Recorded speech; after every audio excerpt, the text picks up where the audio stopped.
But I actually wanted to start with the personal tonight, because it must be quite hard for you to get your head around how close you came to be Prime Minister, because all of the polling showed that if you had made it into the final two, you were going to thrash Rishi Sunak. So have you accepted it? Are you there yet? Such a small number of MPs. If you'd convinced them, you could have been looking at entering number 10 next week. I have come to terms with the fact that I wasn't in the final two, of course.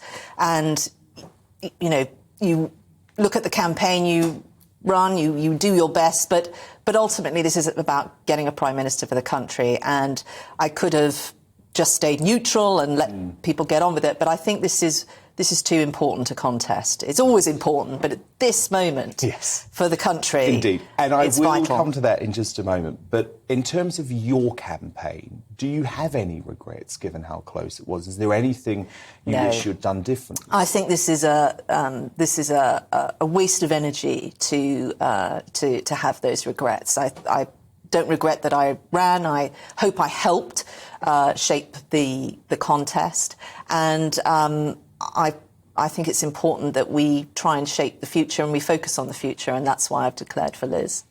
Do you think it was unfair that you were branded the woke candidate? Because that is what seemed to spark the change in fortune, specifically around the fact that in 2018, in Parliament, you said a trans man is a man and a trans woman is a woman. Is that fair? And do you stand by that comment now? This is politics. Your opponents are going to say all sorts of things about you.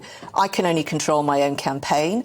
I didn't diss the other candidates in my campaign, which I joke, you know, is why I came third. They dissed you. Well, they may have, but that's their business. Yeah. And at the end of this, we've got to. Are you woke? Look, is that fair? Dan, let me address this. I was the only candidate in that contest that has won a Labour working class seat and held it and has a decent majority in that seat now.